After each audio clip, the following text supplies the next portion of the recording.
नमस्कार दोस्तों, मैं अतुल ठाकुर एक बार फिर से आप सभी का अपने चैनल में स्वागत करता हूं। दोस्तों, आज हमारा जो कुछ महत्वपूर्ण प्रश्नोत्तरी आपके समक्ष रहेगी, जो कि परीक्षा के लिहाज से अति महत्वपूर्ण है। तो चलिए दोस्तों, करते हैं टॉपिक को शुरू, जो कि हमारी रहेगी कुछ MCQs क्वेश्चन, जो कि मोस्ट इम्पोर्टेंट रहेंगे। तो चलिए दोस्तों शुरू करते हैं। सबसे पहला जो क्वेश्चन रहता है वो रहता है, हिंदी किस भाषा परिवार की भाषा है? हिंदी किस भाषा परिवार की भाषा है? भाषा परिवार की बात करते हैं तो पहला रहता है भरूफिया, द्रविड़, ऑस्ट्रिक और चीनी तिब्बती। तो इसमें जो भरूफीय हिंदी की हम बात करते हैं तो ये रहते हैं भरूफीय परिवार की, क्योंकि भरूफीय परिवार में जो है हिंदी आती है। और इसकी अलावा जो दक्षिण भारत की जो बोलियां या भाषा होती है वो आती है द्रविड़ के अंतर्गत। और चीनी तिब्बती नाम से भी विविध हो रहा है, और ऑस्ट्रिक भी अपने आप में एक अलग है। तो इसका जो राइट आंसर रहेगा जो है ये रहेगा भरूफीय। ठीक, नेक्स्ट क्वेश्चन के ऊपर चलते हैं। भारत में सर्वाधिक बोली जाने वाली भाषा कौन सी है? ऑप्शन है हिंदी, संस्कृत, तमिल और उर्दू। तो यहाँ अगर भारत के अलावा वैश्विक तौर पर पूछी जाती तो इसमें चाइनी या अंग्रेजी हो सकती थी, जो कि हिंदी का तीसरा नंबर का स्थान आता है। लेकिन यहाँ पे पूछा गया भारत की। भारत में तो सबसे ज़्यादा कौन बोली जाती है? तो हिंदी बोली जाती है। और हिंदी किसके अंतर्गत आती है? भरूफीय परिवार के अंतर्गत आती है। ओके, ये क्वेश्चन भी कवर हो चुका। और नेक्स्ट क्वेश्चन के ऊपर चलेंगे हम, जो कि हमारा रहता है, हिंदी भाषा का जन्म हुआ है। हिंदी भाषा का जन्म हुआ है, कहाँ से हुआ है?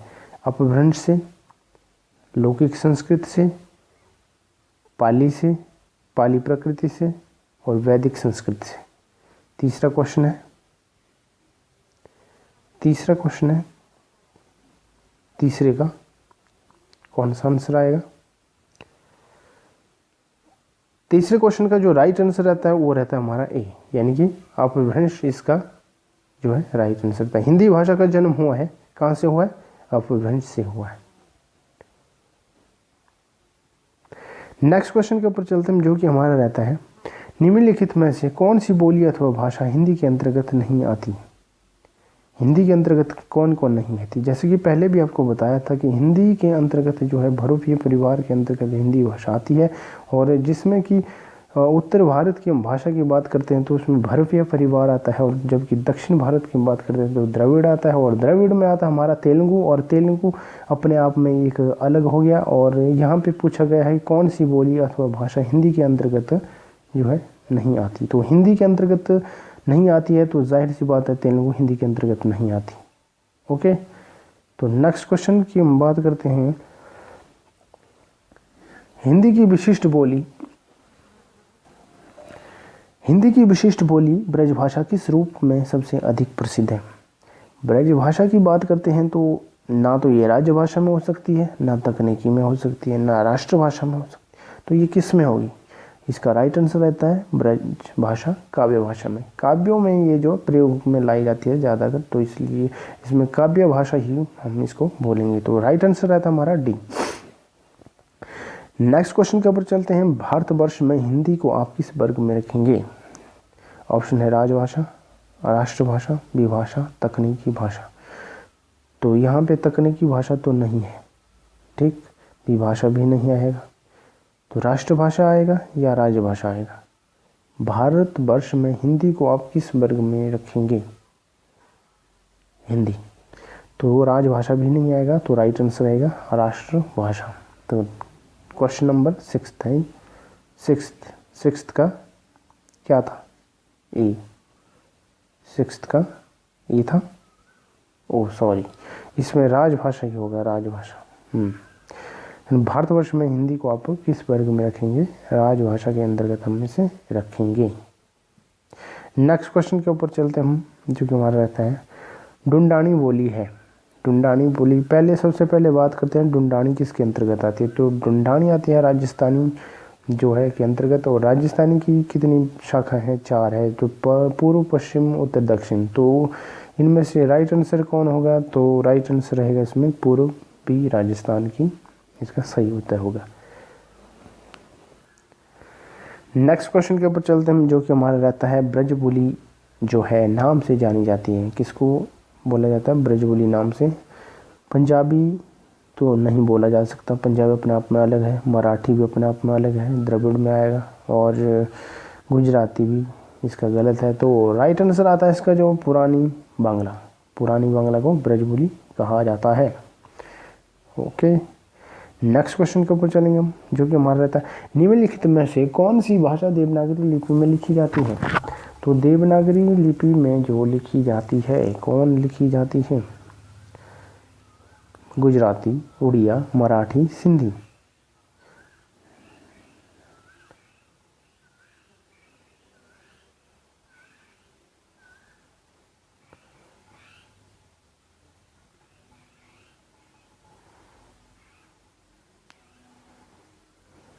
राइट आंसर आता है इसका सी, यानी कि मराठी।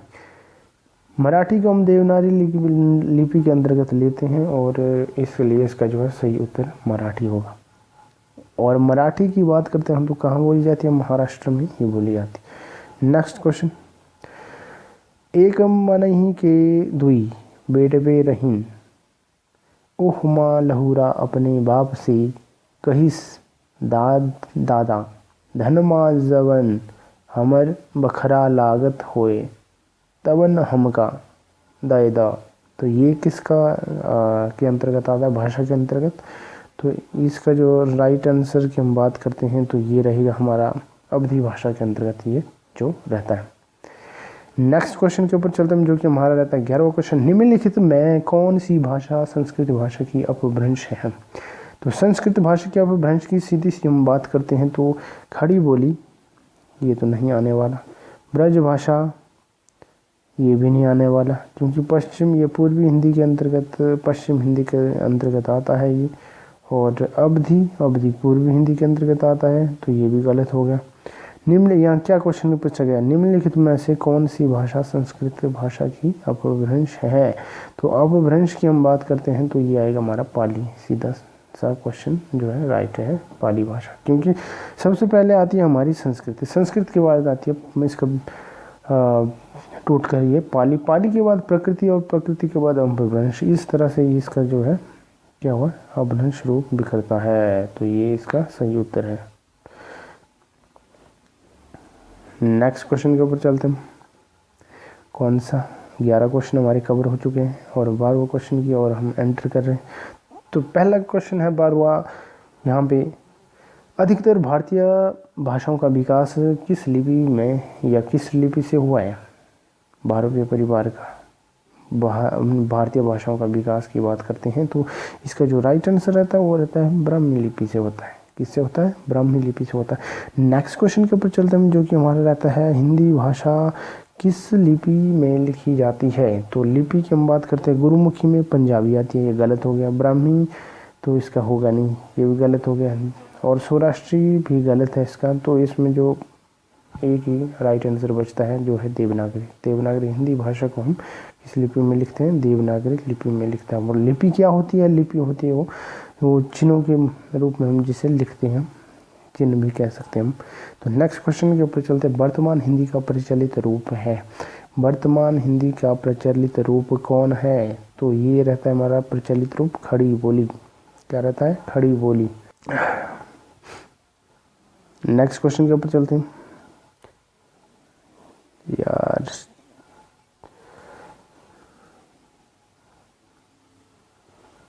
हिंदी भाषा की बोलियों के वर्गीकरण के आधार पर छत्तीसगढ़ी बोली है। छत्तीसगढ़ी बोली किसके अंतर्गत आएगी?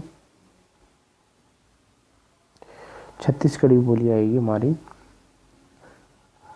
पूर्वी हिंदी के अंतर्गत, ठीक है। और पूर्वी हिंदी के अंतर्गत नेक्स्ट क्वेश्चन की बात करते हैं तो इसमें पूछा गया निम्नलिखित में से कौन सी पश्चिम हिंदी की बोली नहीं है। पूर्वी हिंदी के अंतर्गत पश्चिम हिंदी की बात पूछी गई है तो पश्चिम हिंदी में होगा हमारा बघेली। नहीं है की बात करी है तो बुंदेली, ब्रज और कनौजी, ये तब सभी जो है आती है हमारी इसके अंतर्गत, पूर्वी हिंदी के पश्चिम हिंदी के अंतर्गत आती है ये सभी।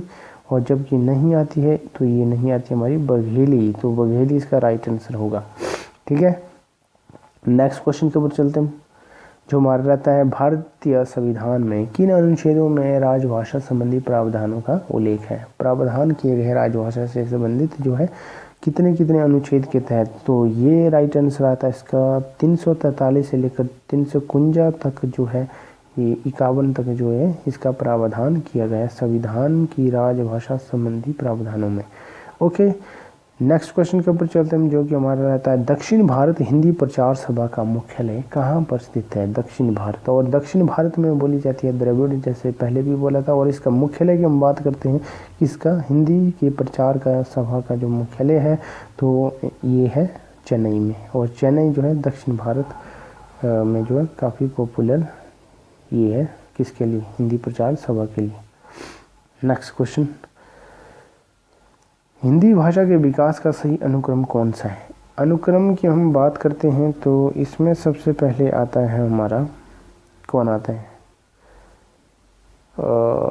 तो सबसे पहले हमारा आता है इसमें, देखो सबसे पहले आता है पाली। पाली किसके बाद आया, पाली सबसे पहले आता है वैसे तो संस्कृत, संस्कृत के बाद पाली, पाली के बाद प्रकृति, प्रकृति अपभ्रंश और हिंदी। यहाँ पे संस्कृत तो दिया नहीं है। इसके बाद सेकंड के नंबर पर कौन आता है, पाली। और जब जाहिर सी बात है यहाँ पाली दिख रहा है तो पाली के बाद टाइपिंग शायद यहाँ पे गलत हो गया है, पाली नहीं था पाली था इसमें, ठीक है। तो सही उत्तर इसका यही आएगा, पहला ही। 19 का क्वेश्चन है ना, 19 नंबर क्वेश्चन, 19 का ए है, ये देखो यहाँ पे 19 का ए इसका राइट आंसर है। पाली में थोड़ी गड़बड़ हो गई है, प्राली लिखा है, प्रिंटिंग में थोड़ा सा मिस्टेक होगी, ठीक है। तो राइट आंसर इसका ए ही होगा। नेक्स्ट क्वेश्चन के ऊपर चलते हैं जो कि हमारा रहता है संविधान के अनुच्छेद 351 में किस विषय का वर्णन है, किसके बारे में चर्चा दी गई है संविधान के 351 के तहत। तो ये गई, देखो संघ की राजभाषा की हम बात करते हैं तो ये तो नहीं है, उच्चतम न्यायालय की भाषा ये भी नहीं है, पत्राचार की भाषा ये भी नहीं है। तो एक जो राइट आंसर बचता है तो यही है एक, हिंदी के विकास के लिए निर्देश, ये इसका निर्देश जो है सही उत्तर है। नेक्स्ट क्वेश्चन, ब्रजभाषा है क्या है, पूर्वी है, पश्चिम, बिहारी और पहाड़ी क्या है। तो इसमें आएगा हमारा ब्रजभाषा जो आती है पश्चिम हिंदी के अंतर्गत आती है। और पश्चिम हिंदी किसके अंतर्गत आती है, शोर सैनी के अंतर्गत आती है, ठीक। तो इसलिए हमारा जो है ब्रज इसका राइट आंसर होगा। नेक्स्ट क्वेश्चन, मगही किस उपभाषा की बोली है। मगही किस भाषा की उपबोली है। राजस्थान की बात करते हैं तो ये तो 4 भागों में बंटी हुई है, ये तो हो नहीं सकता। पश्चिम हिंदी, जहाँ पश्चिम हिंदी की बात करते हैं तो इसमें भी इसका कोई नामो निशान नहीं है। और पूर्वी हिंदी की हम बात करते हैं तो इसमें भी इसका नहीं है, क्योंकि पूर्वी हिंदी में अब दिवगली और छत्तीसगढ़ी आती है। और जब बचता है ये एक ही बचता है जो कि बिहारी। बिहारी में कौन कौन सी आती है, बिहारी में आती है मगही, मैथिली और भोजपुरी वगैरह, ये सारी जो आती है इसके अंतर्गत है। और इसलिए हमारा यहाँ पे पूछा गया मगही किस उपभाषा की बोली है, तो ये आएगी हमारी बिहारी। तो इसका मतलब बिहारी जो है राइट आंसर है। ओके, तो ये हो गए हमारे 22 क्वेश्चन हमारे कवर हो चुके हैं। 23वां क्वेश्चन शुरू हो रहा है। तो 23वें क्वेश्चन में है हिंदी खड़ी बोली किस अपभ्रंश से विकसित हुई है। कौन सी अपभ्रंश से हुई है हिंदी खड़ी बोली। खड़ी बोली की बात करते हैं शोर सैनी से हुई है, ठीक। 23 नंबर है ना, 23 नंबर सी, 23 का सी शोर सैनी। शोर सैनी इज करेक्ट आंसर, शोर सैनी। नेक्स्ट क्वेश्चन के ऊपर चलते हैं। भाषा के आधार पर राज्यों की पुनर्संरचना की गई थी, कब की गई थी? 1956 इसका जो राइट आंसर आता है। ओके, इसके बाद जो नेक्स्ट क्वेश्चन आता है वो होता है भाषाई आधार पर सर्वप्रथम किस राज्य का गठन हुआ था? तो गठन की बात करते हैं तो इसमें सबसे पंजाब, जम्मू कश्मीर, राजस्थान ये और आंध्र प्रदेश, तो राइट आंसर रहेगा इसमें आंध्र प्रदेश। ठीक, नेक्स्ट क्वेश्चन, बघेली बोली का संबंध किस उपभाषा से है? राजस्थानी, पूर्व हिंदी, बिहारी, पश्चिम हिंदी। तो जैसे कि पहले भी मैंने बताया था पीछे क्वेश्चन में कि पूर्व हिंदी के अंतर्गत हमारी जो आती है अवधी, बघेली और छत्तीसगढ़ी आती है। और यहाँ पे पूछा गया बघेली तो सीधा सी आंसर यहाँ पे पूर्व हिंदी आएगा। ओके, नेक्स्ट क्वेश्चन, किस तिथि को हिंदी को राजभाषा बनाने का निर्णय लिया गया था? तो निर्णय की बात करते हैं तो सबसे पहले हिंदी दिवस कब बनाया जाता है? आप देखते होंगे इस क्वेश्चन को, तो बनाया जाता है 14 सितंबर को। और यहाँ पे हम पूछा गया राजभाषा बनाने का निर्णय लिया गया, 1949 में लिया गया। ओके, तो 1949 में जब लिया गया है तो इसी के आधार पर इसको जो है 14 सितंबर में हिंदी दिवस भी मनाया जाता है। ठीक, तो राइट आंसर आता है 14 सितंबर 1949 इसका सही उत्तर। नेक्स्ट क्वेश्चन का पूछाते हैं जो कि रहता है 1955 में ईस्वी में गठित प्रथम राजभाषा आयोग के अध्यक्ष थे। यहाँ पे अध्यक्ष पूछा गया है, कौन थे, किसका? राजभाषा आयोग का। ठीक, तो कब? 1955 में। कौन थे? बीजी खैर, सुनीति कुमार चटर्जी, जीबी पंत और पी सुब्बोरोयान। तो राइट आंसर की बात करते हैं तो इसमें आता है हमारा बीजी खैर, यानी कि ए इसका सही उत्तर आता है।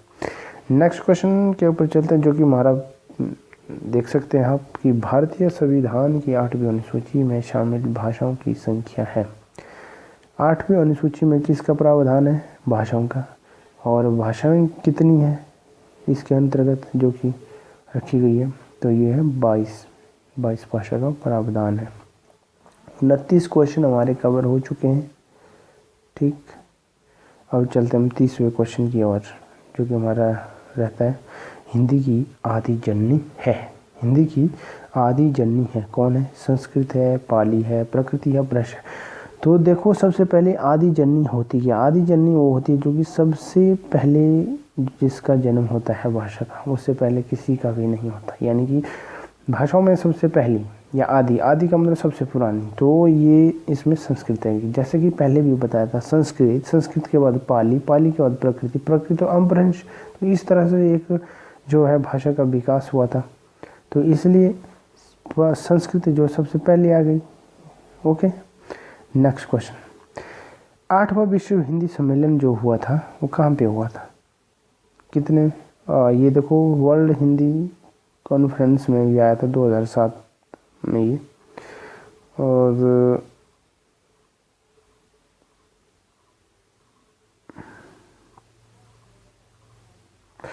सॉरी 2007 नहीं, ये 2007 में जो आयोजित स्थल था 2007 में होता है ये आयोजन का 8वां विश्व हिंदी सम्मेलन का। ठीक, कहाँ पे हुआ था? तो ये हुआ था हमारा न्यूयॉर्क। नेक्स्ट क्वेश्चन के ऊपर चलते हैं, निम्नलिखित में से कौन भारतीय परिवार की भाषा नहीं है? भारतीय परिवार की जैसे कि बोला था कि उत्तर भारत में जो होती है उसको बोलते हैं भारतीय परिवार, और भारतीय परिवार ही सबसे बड़ा परिवार है भाषा का जो भी भारत में। और इसमें भारतीय परिवार में देखो यहाँ पे नहीं है कि बात करें परिवार की भाषा नहीं है, निम्नलिखित में से कौन भारतीय परिवार की भाषा नहीं है कि बात की है। ठीक, क्वेश्चन है यहाँ पे मराठी है ऑप्शन, गुजराती है और मलयालम है और हिंदी है। और नहीं होने की बात की गई है तो सीधी सी बात है यहाँ मलयालम है, क्योंकि हिंदी तो यहाँ पे भरपूर में आती है, मराठी भी आती है और गुजराती भी आती है। तो राइट आंसर रहता है हमारा मलयालम, क्योंकि मलयालम द्रविड़ में आती है और यहाँ पे पूछा गया है भारतीय परिवार में, तो मलयालम द्रविड़ में आता है, तो इसलिए जो इसका राइट आंसर रहेगा। यहाँ नहीं होने की बात की गई है तो भारतीय परिवार में तो मलयालम नहीं है, तो इसका जो राइट आंसर ये सी आएगा। नेक्स्ट क्वेश्चन की बात करते हैं, हिंदी दिवस इस दिन मनाया जाता है। हिंदी दिवस इस दिन मनाया जाता है, जैसे कि मैंने पिछले क्वेश्चन में भी कवर किया था कि हिंदी के संबंध में कि 14 सितंबर 1949 को हुआ था उसका, और तब से जो है हिंदी दिवस मनाया जाता है, और इसलिए इसका राइट आंसर जो है 14 सितंबर आएगा। और पूरी तिथि की हम बात करते हैं तो 14 सितंबर 1949 इसका सही उत्तर होगा। नेक्स्ट क्वेश्चन के ऊपर चलेंगे, विकास की दृष्टि से प्रकृति की जो है पूर्वकालिक अवस्था का नाम क्या है? पूर्वकालिक प्रकृति, देखो सबसे पहले मैंने क्या बोला था, पाली संस्कृति, संस्कृत के बाद थी पाली के बाद थी प्रकृति, तो प्रकृति के बाद कौन है? तो ये पाली है ना, तो इसलिए जो राइट आंसर पाली आएगा इसका, पाली इसका सही उत्तर होगा। नेक्स्ट क्वेश्चन, पश्चिम हिंदी की दो बोलियों का सही युग्म है। पश्चिम हिंदी की दो बोलियों का युग्म सही है, तो इसमें क्या क्या पूछा गया है? सबसे पहले बात करते हैं कनौजी और अवधी की। कनौजी और अवधी, पश्चिम हिंदी पूछी गई है यहाँ पे, कनौजी और अवधी। ब्रज और पूर्वी हिंदी और पश्चिम हिंदी और पूर्वी हिंदी यहाँ पे। ओके, यहाँ आगे देखो सेकंड ऑप्शन ब्रज और बघेली, तो ब्रज जो है पश्चिम हिंदी आती है और बघेली जो पूर्वी हिंदी आती है। और यहाँ पे आ गया छत्तीसगढ़ी और बांगरू। छत्तीसगढ़ी जो है पूर्वी हिंदी आती है और बांगरू में डिफरेंट, तो इसलिए जो हमारे पास आंसर आता है वो आता है खड़ी बोली और बुंदेली। पश्चिम दो बोलियों का सही युग्म है खड़ी बोली और बुंदेली। ये क्यों आया? यह है पश्चिम हिंदी के अंतर्गत जो बुंदेली और खड़ी बोली। आंसर अगर देखना है तो देख सकते हैं 35 नंबर का, ये डी इसका राइट आंसर है। 35 नंबर का हमने डी ही बोला था। ठीक, नेक्स्ट, अर्धमागधी अपभ्रंश से विकसित बोली है। अर्धमागधी अपभ्रंश से विकसित बोली है कौन है? बांगरू, बघेली, ब्रज और भोजपुरी, चार है ना। तो इसमें जो राइट आंसर आता है 36 का आता है राइट आंसर बी। ठीक है, क्या आता है? बी, अपभ्रंश, क्योंकि अर्धमागधी के अंतर्गत हमारी जो आती है पूर्वी हिंदी आती है, और पूर्वी हिंदी के अंतर्गत हमारी जो आती है 3 बोली आती है, अवधी, बघेली, छत्तीसगढ़ी और बघेली की बात करते हैं तो इसमें ये हो गया हमारा बघेली राइट आंसर। नेक्स्ट और अंतिम क्वेश्चन हमारे पास, आखिरी क्वेश्चन रहता है आज का, देवनागरी लिपि का सही विकास क्रम है, कहाँ से हुआ था इसका? तो सबसे पहले बात करते हैं हम ब्राह्मी लिपि के बाद गुप्त लिपि के बाद नागरी के बाद देवनागरी, तो राइट आंसर आता है हमारे पास सी।